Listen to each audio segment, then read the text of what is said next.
राष्ट्रीय एकता दिवस के अवसर पर सम्राट अशोक क्लब शाखा जौनपुर के द्वारा निकाली गई राष्ट्रीय प्रतीकों की जन चेतना यात्रा। बता दें कि अपने राष्ट्रीय चिन्हों और प्रतीकों के प्रति लोगों को जागरूक करने के उद्देश्य से हर वर्ष की तरह इस वर्ष भी राष्ट्रीय एकता दिवस के अवसर पर सम्राट अशोक क्लब शाखा जौनपुर के द्वारा राष्ट्रीय प्रतीकों की जन चेतना यात्रा मंगलवार सुबह 10 बजे जौनपुर से निकाली गई। यह यात्रा भंडारी रेलवे स्टेशन से चलकर कोतवाली चौराहा, औलंदगंज, जेसिस चौराहा होते हुए राष्ट्रीय प्रतीक चिन्ह सम्राट अशोक स्तंभ पचहटिया तिराहा जौनपुर के पास समाप्त हुई। यात्रा में सम्राट अशोक स्तंभ, भारतीय संविधान के साथ सभी राष्ट्रीय प्रतीकों की झांकियां सजाई गई थी। इस प्रतीक यात्रा में आम नागरिकों द्वारा जगह जगह उत्साहपूर्वक सम्राट अशोक लाट और भारतीय संविधान को माल्यार्पण किया गया। क्या नाम है सर आपका?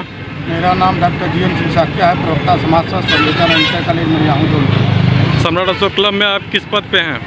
सम्राट अशोक क्लब का मैं एक समान कार्यकर्ता हूँ। सम्राट अशोक क्लब की स्थापना के समय से ही गाजीपुर जनपद में, जब से स्थापना 1996 से तब तक लगातार कार्यकर्ता के रूप में पूरे देश में सम्राट क्लब के सपनों को स्थापित करने के लिए राष्ट्रीय प्रतीक चिन्हों को डॉक्टर सच्चिदानंद मौर्य जी, हमारे संस्थापक सुभाष मौर्य जी के नेतृत्व में हम लोग पूरे देश में जहाँ भी अवसर मिलता है, जहाँ भी हमारा कार्यक्रम होता है, वहाँ शरीक होने का और अपने स्तर से ही भारत सहयोग संघ के राष्ट्रीय अध्यक्ष होने के नाते मैं प्रचार करता रहता हूँ। इस यात्रा से समाज को क्या संदेश देना चाहते हैं? इस यात्रा से समाज को एक संदेश देना है कि जो राष्ट्रीय प्रतीक आज हमारे खतरे में महसूस हो रहे हैं, जिस तरह का वातावरण समाज में बना हुआ देश में, आज राष्ट्रीय प्रतीकों के साथ हमारी सरकार भी छेड़छाड़ करने का प्रयास कर रही है। इसके माध्यम से हम जन संदेश देना चाहते हैं कि इन प्रतीकों को कोई छेड़ने का प्रयास न करें, नहीं तो जनता जिस तरीके से आज जन समर्थन मिल रहा था, इससे प्रतीक होता है कि सम्राट अशोक क्लब जिसके लिए जाना जाता था, उन राष्ट्रीय प्रतीकों को और गांव से शहर से लेकर के ऐतिहासिक साक्ष्यों के माध्यम से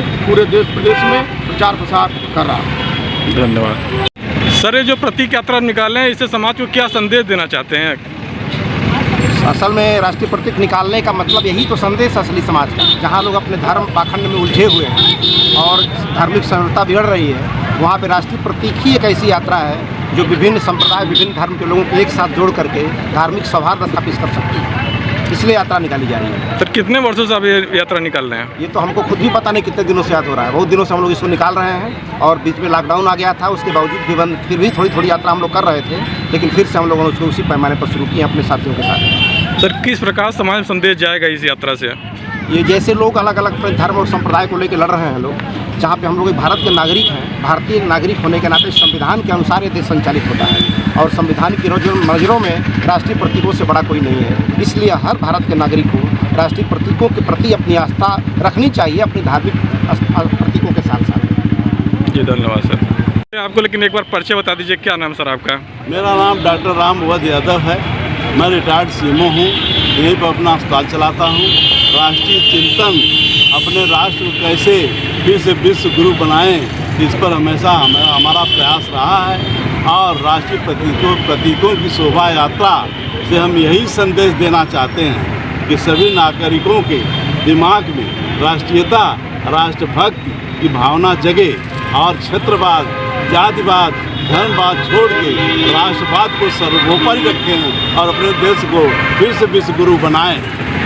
धन्यवाद सर। Thank you. शोभा यात्रा में मुख्य रूप से सम्राट अशोक क्लब के राष्ट्रीय प्रवक्ता डॉक्टर सच्चिदानंद मौर्य, कुंवरदास सेवा आश्रम के संस्थापक डॉक्टर राम अवध यादव, राष्ट्रीय संयोजक राजेश मौर्य, वाराणसी मंडल प्रभारी सत्यार्थ प्रकाश मौर्य, विनोद मौर्य, सुनील, मनोज कुमार मौर्य, पुनीत विश्वकर्मा, कन्हैया लाल, जिला अध्यक्ष गंगा प्रसाद मौर्य और महिलाएं भी काफी संख्या में उपस्थित रहीं। कार्यक्रम के अंत में डॉक्टर राम अवध यादव और राष्ट्रीय प्रवक्ता सच्चिदानंद मौर्य द्वारा उपस्थित लोगों को राष्ट्रीय प्रतीकों के प्रति जागरूक किया गया।